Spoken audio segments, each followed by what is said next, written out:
Okay, we're going to jump right in. We have, what I'm hoping will be a pretty speedy agenda today, where we're revisiting the policies we had open questions for from the last meeting, and we have feedback from legal. And Karen's going to update us since her meeting with Desi on the homeless students policy. Plus, there is a new policy on the list today, JFAA. So in order to let Karen go about her work, I'm going to start with the JFABD, which is follow up from last time, and then let you move into JFAA, Karen, and then you're all set. Great, thanks. So at the meeting, they really had said to us, we should go by MASC's October 2019 version of JFABD. You can, if you remember at the last one, I was trying to add pieces to ours. They said, please just look at that policy and adopt it as it is. It covers everything. And so I put that in there into the folder, and there would be no changes. It would be just as MASC drafted it to make sure that we've covered all the newest regulations around foster care and homeless. Okay, so I did scan that this morning, and Mike, did you have a chance to look at that at all? And do you have any questions about that? Yeah, so how is it different from what we had discussed? I see the markup, but I'd have to go through to look at it line by line. I think the one that I had, the one that was ours with some edits is still in the folder. yeah, I have them up here. Yeah. Yeah.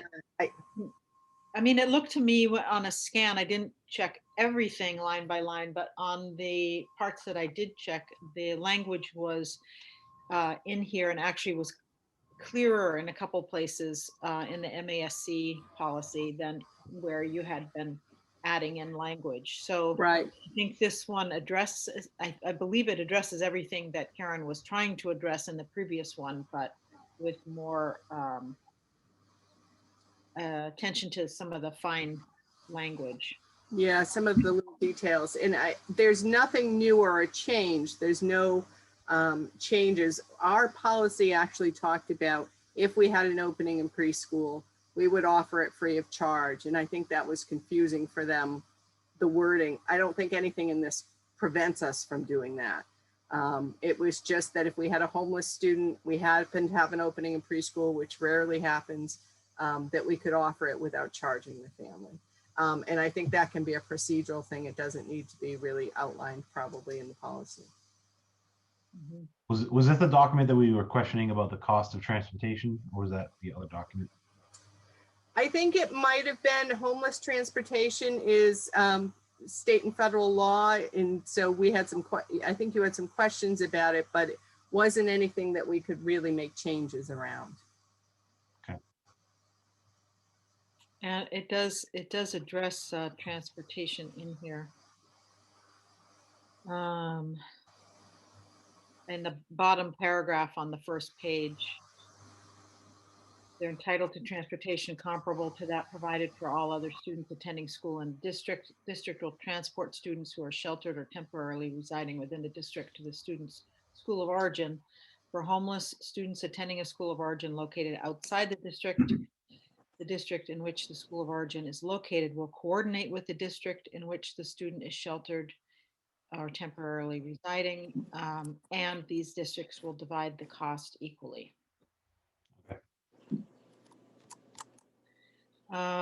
So Mike, would you agree to move this on for committee? Karen, is this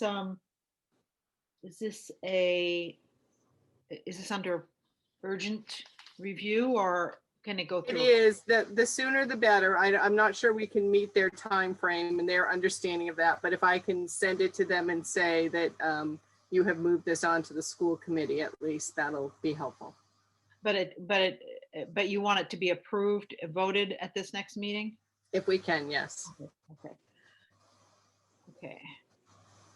Oh, Mike, I should have checked. Are you taking minutes? Yeah.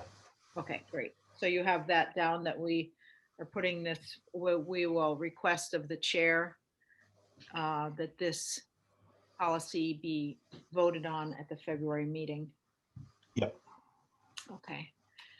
Okay, Karen, then we're on to, you have a new policy on the table here, JFAA. So this is the admission of resident students. They had, let me see if I can find my other piece.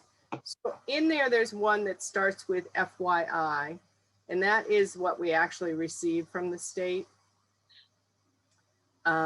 Just our feedback on it. And under 3B, I think it is, it says the admission of resident students policy needs to add a disclaimer about these students, meaning homeless, foster, and military, about these student populations to show there are no barriers to enrollment for these groups to be admitted.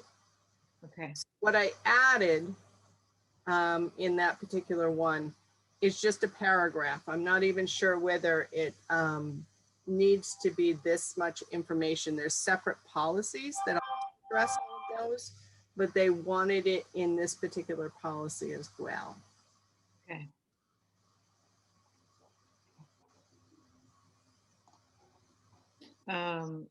Mike, any questions about that? No. It seemed fine. The location of it seemed funny. It seemed to me that it should be down below because the references of columns A, B, and C are in the paragraph above. Sure, Yeah. I put it there, but we can move that wherever you think it makes more sense. Yeah, just maybe just underneath or underneath the references to those.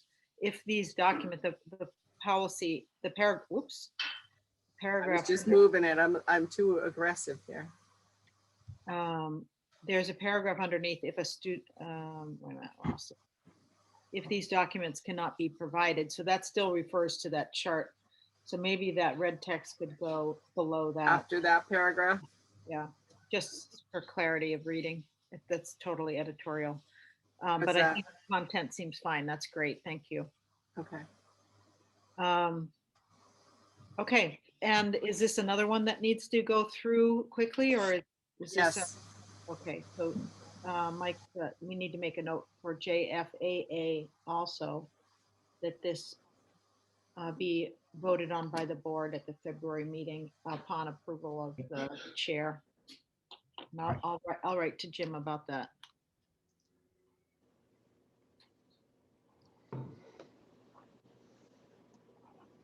JFADP. Okay.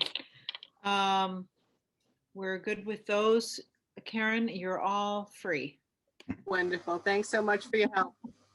Okay, have a Bye, good day. Karen. You too. Bye-bye. All right. So now just want to return to the two policies we had open from before. Let's start with the 1CI, proposed revision to EBC supplement.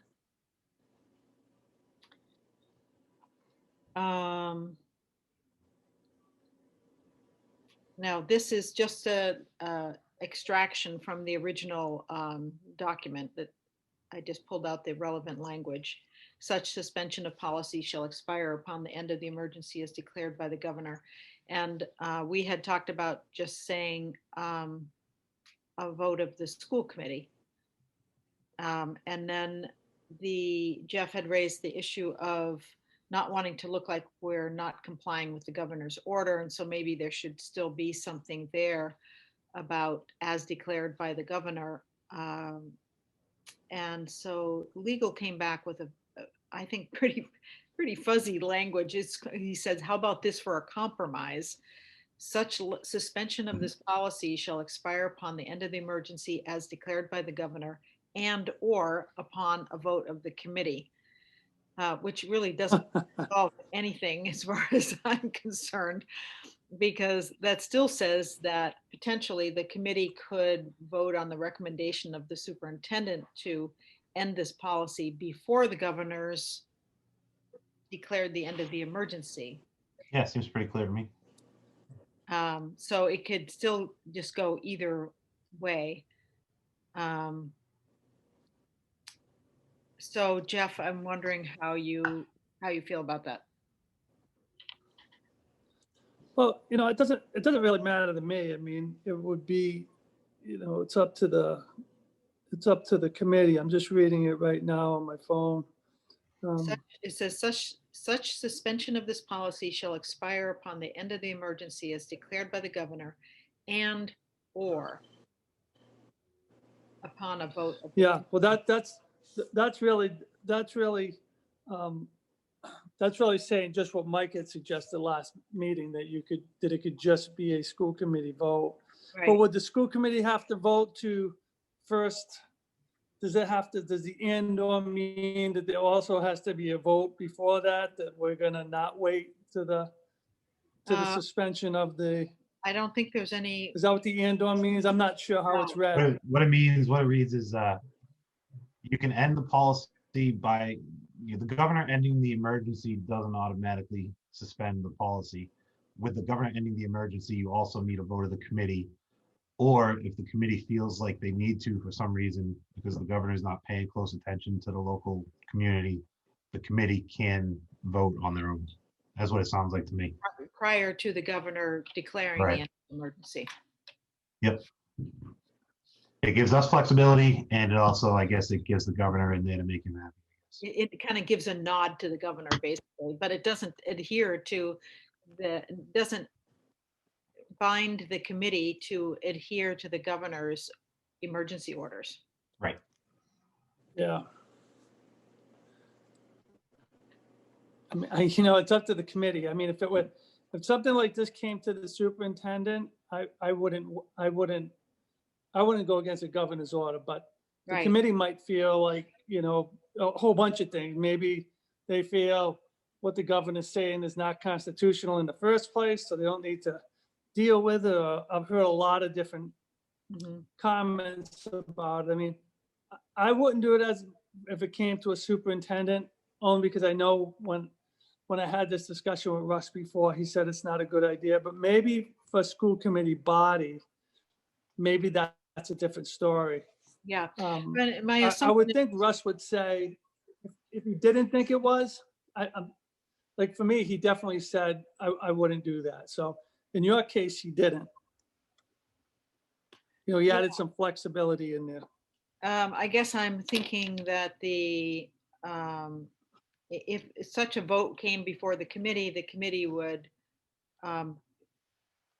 would be asking for the superintendent's recommendation, and and then we would consider your recommendation. So if your recommendation at that time was, I would not go against the governor's emergency orders, I think that's not a good idea, then the committee would take that into consideration before they voted.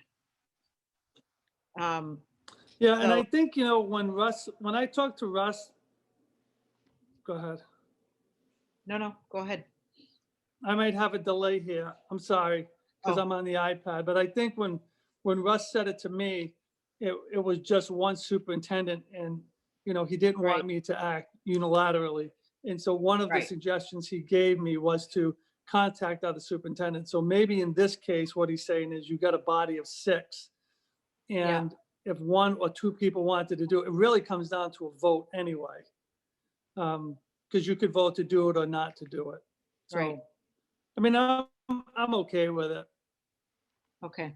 All right, then let's put this language forward as a modification to drop the language, the last sentence there. Such suspension of policy shall expire upon the end of the emergency as declared by the governor. Drop that and insert this language. Yeah. Okay. All right. And then the last item is the superintendent evaluation policy, proposed language 1B CBI. And he was fine with this language. So I think that can go forward. Now these 2 policies, Mike, would go forward for a first read. And then the school committee has opportunity to ask questions and reflect on that, and they would not come forward for a second read until March, and that's when the vote would be. Okay. All right. Now, the only last thing is whether there are any other policies we can anticipate for March. I'm trying to determine, first of all, if we need a March policy meeting. Jeff, Karen said that they're having another phase of the review process and with special ed, and they're hoping that the policies are all in line with what DESI is looking for, but if not, there may be something that comes out of that review. But are there any other policies that you're anticipating at this point, Jeff, that will need to come to the table? Nothing that the school committee was going to have to deal with, I don't think. Okay. Mike? Unless we can put in a policy to return the kids back to school full time. Yeah. All right, then we may not need a policy meeting next month, so we're not going to hold a date until we know for sure that we need a meeting. In the meantime, what I would like to do, if I can just get the time, is I was talking to Christy, Jeff, about making sure if there was a way to scan the policy manual to see how many policies in here and which policies haven't been reviewed for a long time, maybe for the past 5 years or so. And she said there isn't a way to scan the policy document for that. You'd have to go through item by item. So I think what I'll do is just pick one of the folders, and I'll just start to do that every so often. Just pick one of those folders and just scan every policy in there to see when they were last updated, just to make sure that there aren't any ancient policies in there that need our review. Okay. Makes So, sense. all right. So I think that's it. Have a great snow day.